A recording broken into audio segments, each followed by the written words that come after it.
មិនដឹងផ្លូវនោះឆ្ងាយឬចិនទទួលយកធម៌ពលជាមួយភេសជ្ជៈបើកម្លាំងគ្រុឌនិងគ្រុឌអាយស្រាប់ផលបាក់នៅកន្លែងហ្នឹងគឺទីមួយផ្លូវឆ្ងាយតំបន់ដាច់ស្រយាលអញ្ចឹងបងតាក់តងនឹងអវ៉ាន់ក៏ថ្លៃ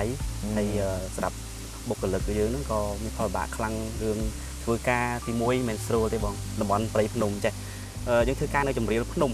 បាទគេមានផលបាក់ខ្លាំងទ្រាំបានសាងសង់អ្វីមួយសម្រាប់ជាទេសចរអញ្ចឹងបងសម្រាប់ពួកគាត់ផ្ទាល់គាត់មកទស្សនាគាត់គិតថាស្រួលហ่ะភាសាអីពួកខ្ញុំនឹងធ្វើហើយអស់ហើយបាទទីជាក់ស្ដែងគឺ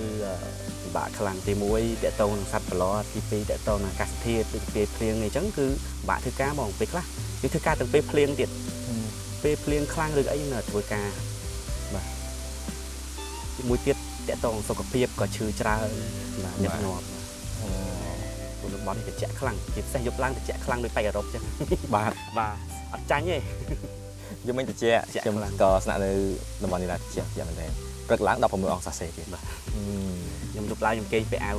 ល្ងាបាទទស្សនិកជនទាំងអស់គ្នាបើសិនជាមកខេត្តពោធិ៍សាត់គួរតែឈៀងមកលេងទឹកធ្លាក់ថ្មដាតូចព្រោះថាមកទីនេះមិនថាទេយើងបានឆ្លងកាត់រមណីយដ្ឋានជាច្រើនដូចជាមានទីសក្ការៈលោកតាឃ្លាំងមឿងស្រុកវាវែងផ្លូវបុប្ផាលាក់ខ្លួនដែលយើងតែហៅថាផ្លូវទងអាំងដែលយើងមកផ្ដិតយករូបភាពដ៏ស្រស់ស្អាតហើយនៅកន្លែងនេះគឺមិនឆ្ងាយពីបុប្ផាលាក់ខ្លួនប្រហែលទេចម្ងាយប្រមាណជា20គីឡូម៉ែត្រតែប៉ុណ្ណោះហើយផ្លូវស្អាតផ្លូវងាយស្រួលមែនទែនមកដល់ទីនេះហើយបើចំពោះមកដល់ទីនេះភ្លាមគឺមានការស្នាក់នៅល្អអាហារក៏មានទឹកភ្លើងហើយនឹងមានរីសតជាច្រើនតែនៅក្នុងតំបន់មួយនេះហើយបើសិនជាមកនៅ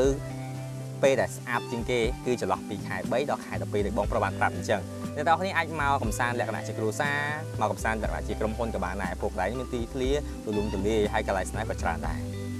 អញ្ចឹងខ្ញុំសូមអរគុណបងប្រុសមែនទែនដែលចំណាយពេលវេលាបានជជែកលេងជាមួយខ្ញុំហើយក៏បានចែករំលែកបទពិសោធន៍ផ្សេងៗច្រើនអរគុណបងអរគុណច្រើនបងអរគុណបងអមរិត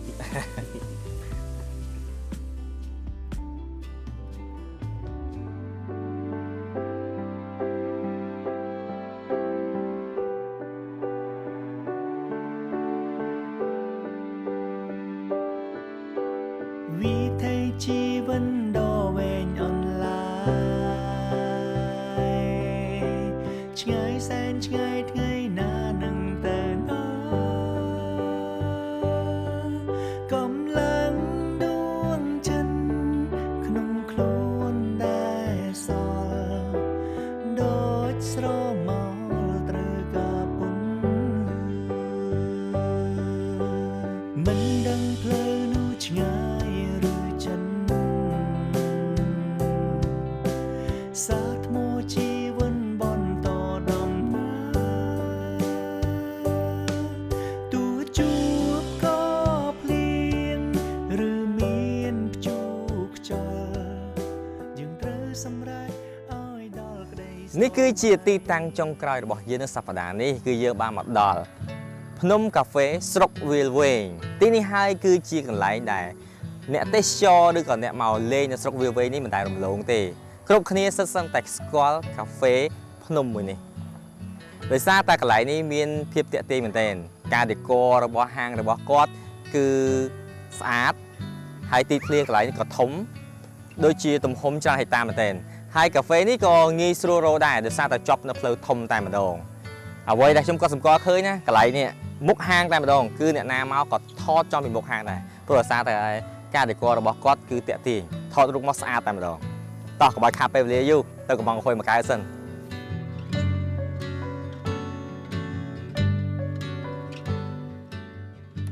សុំយក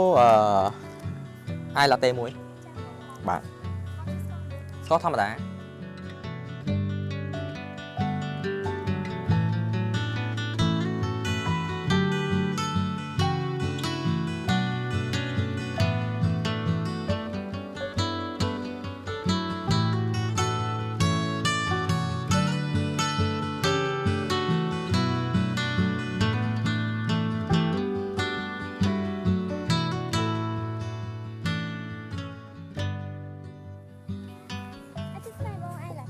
បាទអរគុណបាទ អស់ម៉ានអូន 2 ដុល្លារបង អស់2ដុល្លារចុះបើសិនជាបងអត់មានលុយឲ្យធ្វើម៉េចហ៎ កើតបងមកខ្ញុំបុកលគេដែរ ឥឡូវចាំតិចណាឥឡូវអ្នកនរគ្នាជឿអត់ថាថ្ងៃនេះខ្ញុំអាចញ៉ាំកាហ្វេនេះដល់អស់លុយទេឲ្យតែគាត់ហ៊ានលេងជាមួយខ្ញុំឡើយណាហ៊ានលេងហ្គេមមួយជាមួយបងស្រួលៗទេបើសិនជា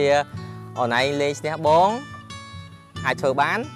បងចេញថ្លៃកាហ្វេនេះហើយបងប៉ាកាហ្វេnàyមួយខែទៀតធ្វើអត់បានទេចេញថ្លៃកាហ្វេបងមួយខែណោះហ៊ានអត់ ហ៊ានបង លក្ខខណ្ឌរបស់យើងបងអត់ឲ្យយកกระดาษកាត់ឈើនេះបាក់ ចាំ មកកាត់បាក់មកអូខេដាច់กระดาษដាច់กระดาษអូខេដាច់กระดาษបាននេះមកនេះនិយាយផបាច់លេងផកន្លងខ្លាំងដាច់ឈើណោះសាទៀតអត់សាដល់ទៀតអត់កុំចាញ់នៅឥឡូវយើងប្រយើងដឹងហើយមែនអត់និយាយចាំយើងស៊ីស៊ូគ្នាយើងមិនបាច់ចាំប្រាប់ល្បិចគេមែនទេយើងដឹងយើងនៅខាងនេះណាយើងឲ្យស្រីជីងលើយើងផឹកពេលខ្លួននេះអូខេនេះអូនតែកាន់ឈើបងវាយម្ដង ខ្ញុំអត់ហ៊ានកាន់បងផ្លេចត្រូវដែរ ចុះតែកាន់យើង អត់ប្រកាន់បង ប្រុសខាងនេះខាងនេះបានមានធំខាងនេះអូខេធំខាងជាប់ណាជឿបើអត់អត់មួយពីរ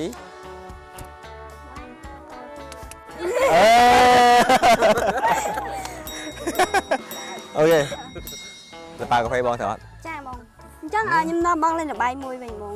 អូខេបើសិនជាបងចាញ់បងចេញលុយខ្លួនឯងហើយបងប៉ាកាហ្វេឯងមិនមកកែដូចគ្នា ចាបង តើបងឈ្នះ ខ្ញុំថៃកាហ្វេបងមកកែបង មិញភេបងឯតា កាហ្វេមកកែទៀត ថែមកកែទៀតណា ចា អូខេដាក់ដើមទុនឆៃលេងមិនអី មិនក៏ជួយពឹងឯងគាត់ពឹងខ្ញុំដែរតា ក្រុមឯងនៅtrongហ្គេមទៀត អត់គាត់ពឹងខ្ញុំមិនក្បត់បងឯង មិញខំរៀបចំក្រុមការងារឲ្យជួយយកឈើយកអីដើម្បីបាត់កាហ្វេផុកហ្វ្រីឥឡូវក្រុមការងារមករៀបចំហ្គេមមកលេងមួយខ្ញុំវិញទៀត ស្អីៗគ្នាមិនចាំស៊ីស៊ូមួយបង ចំមានដឹងអត់ លេងលើកកស៊ូបង លេងលោកកស៊ូ តាក់បីនេះបង រៀបអើមើលចាំលេងកស៊ូ3 1 2 3អត់ទេគេនេះអូខេមានបើអូខេ យ៉ាមានកត្រៃក្តាប់លៀកអូខេអូខេយ៉ាទី1ទីអូខេលេខទី1អើយ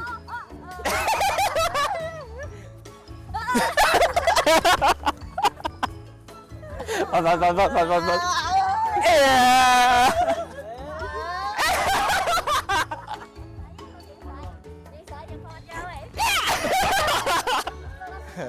ចុះអូខេប៉ាហ៊ីក៏បានណា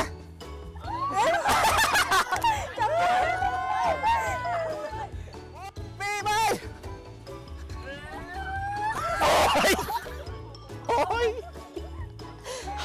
អូយកាហ្វេមួយកែវឆ្លងទៅខ្លួនឆ្លងស៊ូ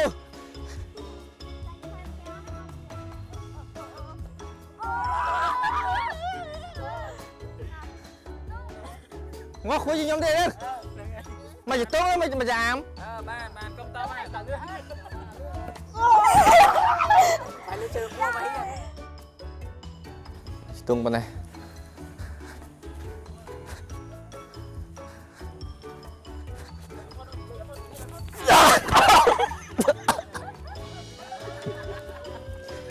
អញលើផុតពេកអូយបាយពើពេកអូយបាយពើពេកអូសើ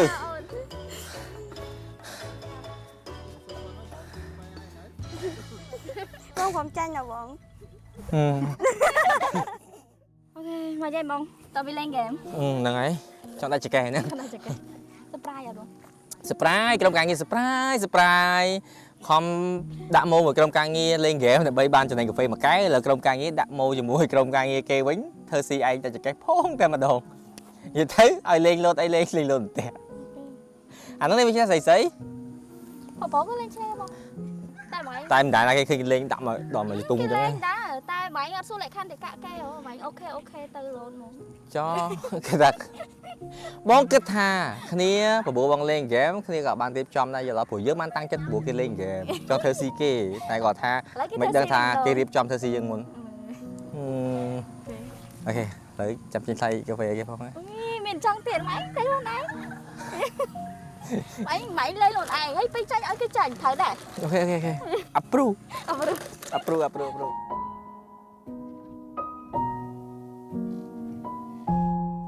ពីកម្មវិធីសាកថ្មជីវិតក្នុងសប្តាហ៍នេះខ្ញុំសូមបិទបញ្ចប់ត្រឹមទីតាំងកាហ្វេភ្នំនៃស្រុកវាវែងហើយនៅក្នុងសប្តាហ៍នេះផងដែរគឺពួកយើងបានធ្វើដំណើរយ៉ាងវែងឆ្ងាយមែនទែនហើយក៏បានឆ្លងកាត់នៅរមណីយដ្ឋានជាច្រើនផងដែរហើយតាមរយៈការឆ្លងកាត់ទាំងអស់នេះធ្វើឲ្យខ្ញុំបានដឹងថាមានរឿងតូចៗជាច្រើនដែលយើងមើលរំលងហើយរឿងតូចៗទាំងអស់នេះក៏អាចធ្វើឲ្យយើងសប្បាយចិត្តបានដែរដោយជាក់ស្ដែងបាញ់មិញនេះអញ្ចឹងគឺខ្ញុំបានលេងហ្គេមជាមួយនឹងបងប្អូនដែលជាបុគ្គលិកនៅហាងកាហ្វេខ្ញុំបានជ្រើសរើសហ្គេមមួយដើម្បីលេងជាមួយគាត់ខ្ញុំក៏ចង់ញ៉ាំងពេលវេលាឲ្យមានភាពសប្បាយរីករាយតែមិននឹកស្មានថានៅពេលលេងជាមួយគាត់មានហ្គេមលេងជាមួយខ្ញុំវិញហើយគាត់សហការជាមួយនឹងក្រុមការងាររបស់ខ្ញុំដែលខ្ញុំអត់បានដឹងខ្លួនតទៅសោះគឺយកហ្គេមលុតអន្ទាក់មកខ្ញុំលេងដែលហ្គេមនេះគឺជាហ្គេមប្រភេទមួយដែលស្រីគេជួយចិត្តលេងដល់ពេលខ្ញុំមកលេងខ្ញុំមានអារម្មណ៍ថាធ្លាប់ឃើញគេលេងមកលេងខ្លួនឯងមានអារម្មណ៍អៀនហើយសប្បាយចិត្តដែលមិនដឹងខ្លួនមានអារម្មណ៍ថាហត់រៀងខ្មាស់ប៉ុន្តែសប្បាយចិត្តមានអារម្មណ៍ថាវាជារឿងតូចៗដែលយើងតែងតែមើលរំលងដែលយើងមិនដែលគិតថានឹងចង់លេងហ្គេមមួយហ្នឹងទេប៉ុន្តែហេតុអីបានជាលេងហើយមានអារម្មណ៍ថាដកនៃភាពសប្បាយរីករាយក្នុងចិត្តអញ្ចឹងខ្ញុំយល់ឃើញថារឿងខ្លះដែលជារឿងតូចៗដែលយើងមើលរំលងវាអាចជារឿងមួយដែលធ្វើឲ្យយើងសប្បាយចិត្តបានដល់មិនដឹងខ្លួននេះគឺជាផ្នែកមួយដើម្បីយើងស្អំនៅផ្លូវចិត្តរបស់យើងជួយដល់ផ្លូវចិត្តរបស់យើងឲ្យមានភាពរីករាយបាទជាចុងក្រោយនេះពីកម្មវិធីសាកថ្មជីវិតក៏សូមអរគុណដល់អ្នកបង្ហាញកម្មវិធីភេទជ្ជៈបើកម្លាំងគ្រុឌទទួលយកធម្មពលពីភេទជ្ជៈបើកម្លាំងគ្រុឌនិងគ្រុឌអាយហើយក៏សូមអរគុណ Isuzu ដែលបានផ្ដល់រថយន្តធ្វើដំណើរ Isuzu SUV MU-X ក្នុងការធ្វើដំណើរសប្តាហ៍នេះផងដែរពីកម្មវិធីសាកថ្មជីវិតក្នុងសប្តាហ៍នេះសូមអនុញ្ញាតគោរពជម្រាបលាជួបគ្នាសប្តាហ៍ក្រោយ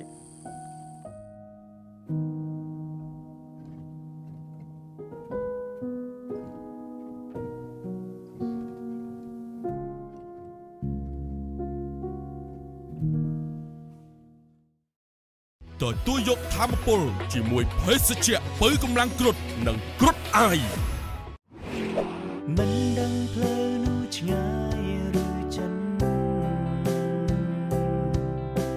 សាថ្មជីវិនបន្តដំណើរទោះជួបក៏ភ្លៀងឬមានព្យុះខ្យល់យើងត្រូវសម្រេចឲ្យដល់ក្តីស្រមៃ